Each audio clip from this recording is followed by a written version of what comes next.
Hello student, good morning and welcome to my channel pro education. तो आज है 30 जुलाई और मैं लेकर आई हूँ आज के करंट अफेयर का मोस्ट इम्पोर्टेंट क्वेश्चन, जो बहुत ही सेलेक्टिव क्वेश्चन है और आने वाले सारे एग्जाम्स के लिए मोस्ट इम्पोर्टेंट है।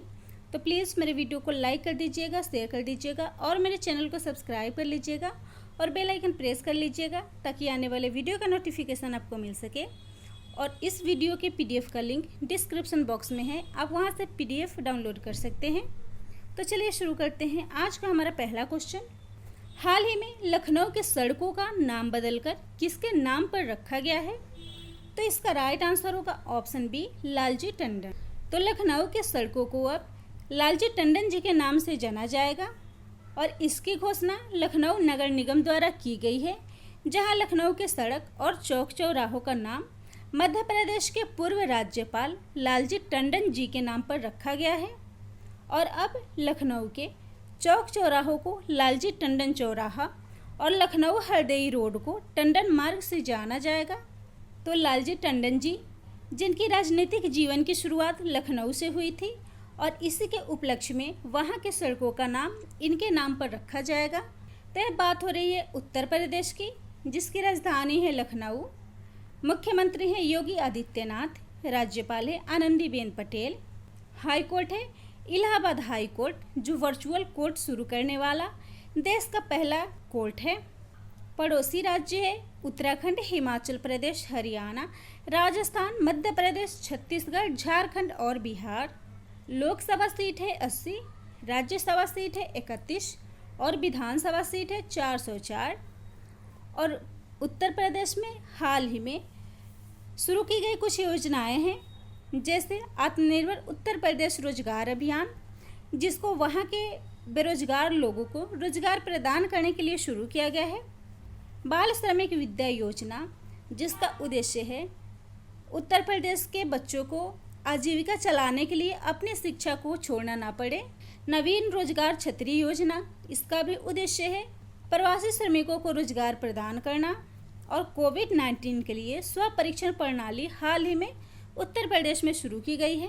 और मनरेगा के तहत सबसे ज़्यादा रोजगार देने वाला देश का पहला राज्य है उत्तर प्रदेश।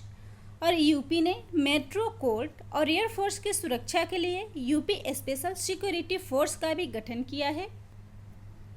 नेक्स्ट क्वेश्चन है, भारत के किस मंत्रालय को अब शिक्षा मंत्रालय के नाम से जाना जाएगा? तो इसका राइट आंसर होगा ऑप्शन डी, मानव संसाधन विकास मंत्रालय। तो मानव संसाधन विकास मंत्रालय को अब शिक्षा मंत्रालय के नाम से जाना जाएगा।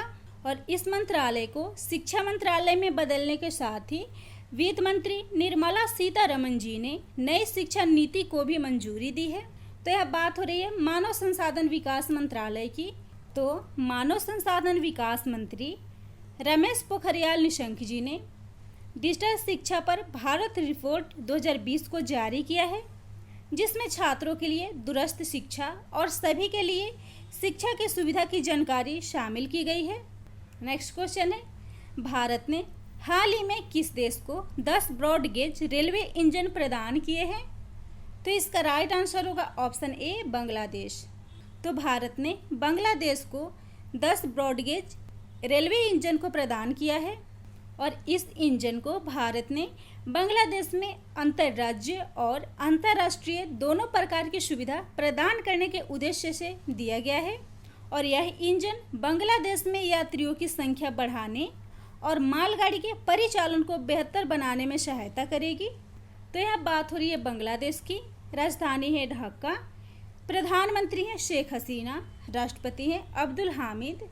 और गंगा नदी को बांग्लादेश में पद्मा के नाम से जाना जाता है।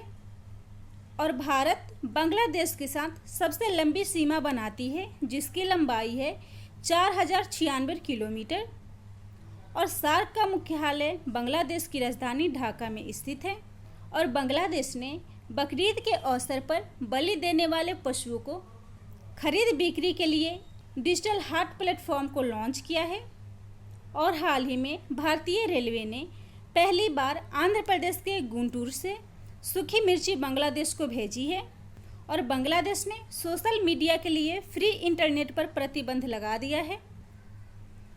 अगला क्वेश्चन है, अंतर्राष्ट्रीय मुद्रा कोष ने किस देश को 4.3 बिलियन डॉलर की सबसे बड़ी कोविड-19 सहायता ऋण को मंजूरी दी है? तो इसका राइट आंसर होगा ऑप्शन सी, दक्षिण अफ्रीका। तो अंतर्राष्ट्रीय मुद्रा कोष ने दक्षिण अफ्रीका को सबसे बड़ी कोविड-19 सहायता ऋण को मंजूरी दी है। तो दक्षिण अफ्रीका 4,50,000 कोविड-19 मामलों के साथ इस महाद्वीप का सबसे अधिक प्रभावित देश है, जिसके लिए दक्षिण अफ्रीका में आपातकालीन सेवाओं के लिए 4.3 बिलियन अमेरिकी डॉलर के कोविड-19 सहायता राशि को अंतर्राष्ट्रीय मुद्रा कोष के द्वारा मंजूरी दी गई है। तो यहाँ बात हो रही है IMF की, जिसका फुल फॉर्म होता है इंटरनेशनल मॉनेटरी फंड, यानी कि अंतर्राष्ट्रीय मुद्रा कोष। स्थापना हुई थी जुलाई 1944 में। हेडक्वार्टर है वाशिंगटन DC।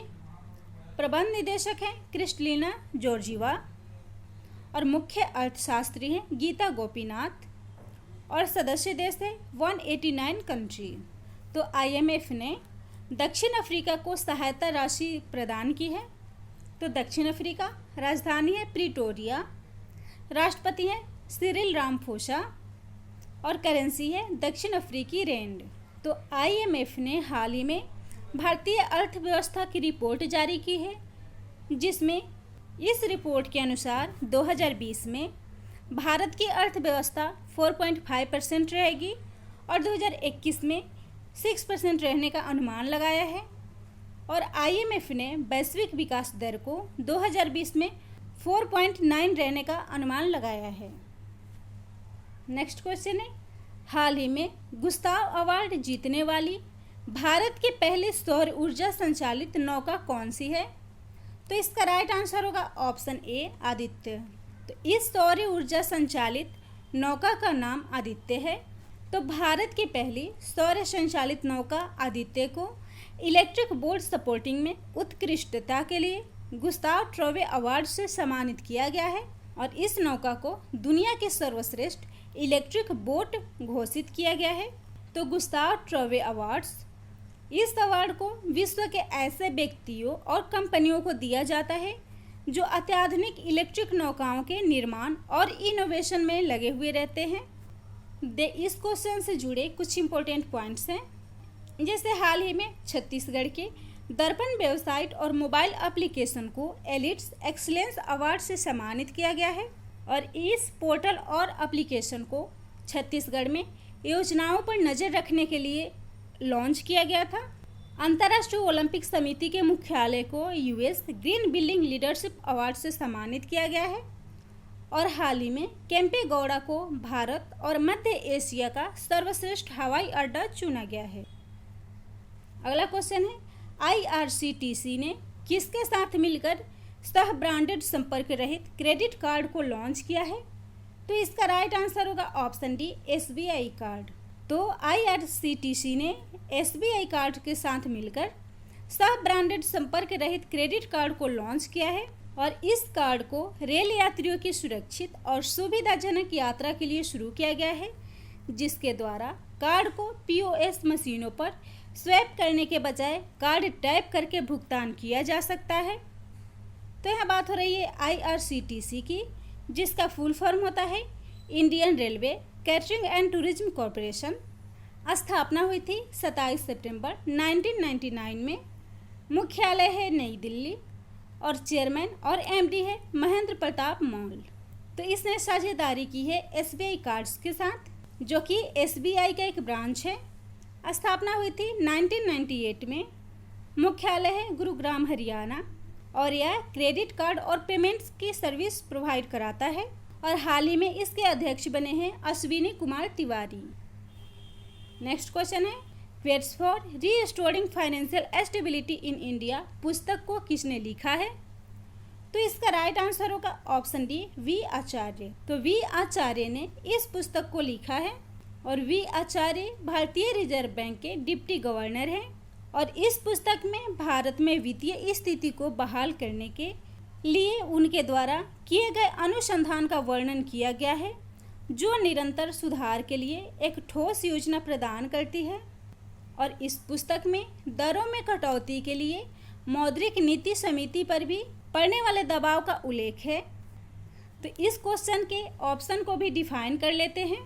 तो फर्स्ट ऑप्शन है मैरी ली ट्रम्प, जिनकी बुक हाल ही में रिलीज हुई है जिसका नाम है too and never enough, how my family created the world's most dangerous man.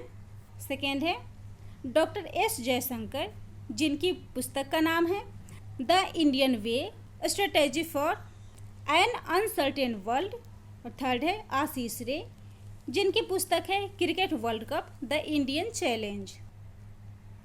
Next question है जेमी वर्डी कितने वर्ष की उम्र में पहली बार गोल्डन बूट अवार्ड जीतने वाले सबसे उम्रदराज खिलाड़ी बन गए हैं? तो इसका राइट आंसर होगा ऑप्शन डी 33 वर्ष। तो जेमी वर्डी 33 वर्ष के हैं जिन्होंने हाल ही में गोल्डन बूट अवार्ड को जीता है। तो जेमी वर्डी 2019-20 के सीजन में 23 गोल करने के लिए उन्हें premier league golden boot football award से सम्मानित किया गया है। और इस पुरस्कार को जीतने वाले जेमी पहले लिसेस्टर सिटी खिलाड़ी बन गए हैं। और फीफा विश्व कप 2018 में golden boot award Harry Kane को मिला था। तो इस क्वेश्चन में बात हुई अवार्ड्स की, तो इससे जुड़े कुछ इंपॉर्टेंट पॉइंट्स हैं। जैसे रियल मैड्रिड ने हाल ही में पेचिची अवार्ड को 7वीं बार जीता है। लुइस हैमिल्टन, जिन्होंने हंगरी ग्रैंड प्रिक्स अवार्ड को जीता है। और वाल्टरी बोटास ऑस्ट्रियन ग्रैंड प्रिक्स को हाल ही में जीता है। अगला क्वेश्चन है हाल ही में किसने बल्क ड्रग्स और मेडिकल डिवाइस पार्कों के लिए 4 योजनाएं शुरू की है? तो इसका राइट आंसर होगा ऑप्शन ए सदानंद गौड़ा। सदानंद गौड़ा ने ड्रग्स और मेडिकल डिवाइस पार्कों के लिए 4 योजनाओं को लॉन्च किया है। और इस योजना को देश में थोक दवाओं और चिकित्सा उपकरणों के पार्कों के घरेलू विनिर्माण को बढ़ावा देने के लिए शुरू किया गया है। और यह योजना भारतीय दवा के विकास की दिशा में कार्य करेगी और भारत को दवाओं के निर्माण में आत्मनिर्भर बनाएगी। और इसको लॉन्च किया है केंद्रीय रसायन और उर्वरक मंत्री डीवी सदानंद गौड़ा ने। अगला क्वेश्चन है किस बैंक के बोर्ड ऑफ गवर्नर्स की 5वीं बैठक का आयोजन हाल ही में संपन्न हुआ है? तो इसका राइट आंसर होगा ऑप्शन सी AIIB बैंक। तो AIIB बैंक के 5वीं बैठक का आयोजन हाल ही में संपन्न हुआ है। तो AIIB यानी कि एशियन इंफ्रास्ट्रक्चर इन्वेस्टमेंट बैंक के बोर्ड ऑफ गवर्नर्स की वार्षिक बैठक का आयोजन प्रत्येक वर्ष बैंक के भविष्य को प्रभावित करने वाले प्रमुख निर्णय के लिए किया जाता है। और यह गोलमेज बैठक वर्चुअल माध्यम से किया गया, जिसमें भारत का प्रतिनिधित्व वित्त मंत्री निर्मला सीतारमण जी ने किया है। और इस बार का थीम था AIIB 2030 supporting Asia's development over the next decade. तो बात हो रही है AIIB की, यानी कि एशियन इंफ्रास्ट्रक्चर इन्वेस्टमेंट बैंक की स्थापना हुई थी 16 जनवरी 2016 में। मुख्यालय है बीजिंग, चाइना। अध्यक्ष हैं जीन लीकून और मेंबरशिप है 102 मेंबर्स। तो इस क्वेश्चन में बात हो रही है समिट की। तो हाल ही में 3री G20 बैठक हुई है, जिसमें भारत का प्रतिनिधित्व वित्त मंत्री निर्मला सीतारमण जी ने किया था। और यह समिट वर्चुअल माध्यम से सऊदी अरब में संपन्न हुआ है।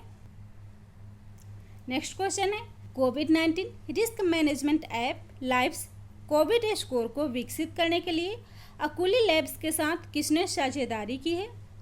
तो इसका राइट आंसर होगा ऑप्शन सी DST। तो DST ने लाइव्स कोविड स्कोर को विकसित करने के लिए अकुली लैब्स के साथ साझेदारी की है। तो लाइव्स एक एंड्रॉयड एप्लीकेशन है जिसमें किसी व्यक्ति द्वारा मोबाइल फ़ोन के रियर फोन कैमरे पर तर्जनी उंगली को रखकर पल्स और ब्लड सर्कुलेशन के परिवर्तन का पता लगाया जा सकता है। तो यह बात हो रही है DST की, जिसका फुल फॉर्म होता है department of science and technology. स्थापना हुई थी 1971 में। मुख्यालय है नई दिल्ली और मंत्री हैं डॉक्टर हर्षवर्धन। और DST ने वैज्ञानिक शोध के क्षेत्र में एक्सीलेटर विज्ञान योजना की शुरुआत की है। और इसके लिए एक पोर्टल भी लॉन्च किया है जिसका नाम है www.accelerator esclarativeGyan.gov.in। नेक्स्ट क्वेश्चन है, विश्व प्रकृति संरक्षण दिवस हाल ही में कब मनाया गया है? तो इसका राइट आंसर होगा ऑप्शन डी 28 जुलाई। तो 28 जुलाई को प्रत्येक वर्ष विश्व प्रकृति संरक्षण दिवस मनाया जाता है और इस दिवस को प्रत्येक वर्ष प्रकृति के महत्व और प्राकृतिक संसाधनों के संरक्षण के प्रति लोगों को जागरूक करने के लिए मनाया जाता है। और 28 जुलाई को एक और दिवस मनाया गया था, विश्व हेपेटाइटिस दिवस। तो जुलाई मंथ में अब तक मनाए गए महत्वपूर्ण दिवस है, 1 जुलाई को राष्ट्रीय डाक कर्मचारी दिवस, राष्ट्रीय चिकित्सक दिवस और राष्ट्रीय वस्तु और सेवा कर दिवस मनाया गया है।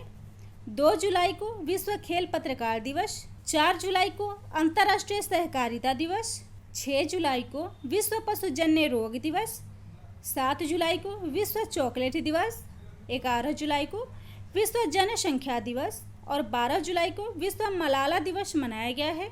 14 जुलाई को अंतर्राष्ट्रीय नॉन बाइनरी दिवस, 15 जुलाई को विश्व युवा कौशल दिवस, 17 जुलाई को अंतर्राष्ट्रीय न्याय दिवस और विश्व इमोजी दिवस, 18 जुलाई को विश्व नेल्सन मंडेला दिवस, 20 जुलाई को विश्व शतरंज दिवस, 22 जुलाई को राष्ट्रीय झंडा अंगीकरण दिवस, 23 जुलाई को राष्ट्रीय प्रसारण दिवस और 26 जुलाई को कारगिल विजय दिवस मनाया गया है और 27 जुलाई को CRPF दिवस मनाया गया है।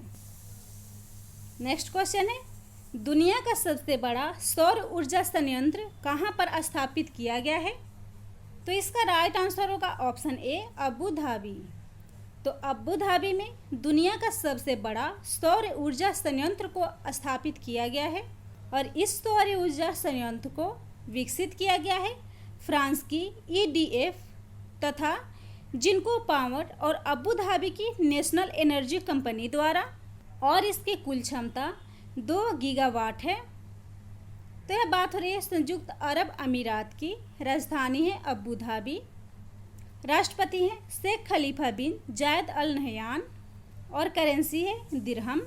और संयुक्त अरब अमीरात के द्वारा हाल ही में पहला मंगल मिशन होप को लॉन्च किया गया है। अगर मेरा वीडियो आप लोग को अच्छा लगता हो तो मेरे चैनल को लाइक कर लीजिएगा, शेयर कर दीजिएगा और सब्सक्राइब कर लीजिएगा और बेल आइकन प्रेस कर लीजिएगा ताकि आने वाले वीडियो का नोटिफिकेशन आपको मिल सके।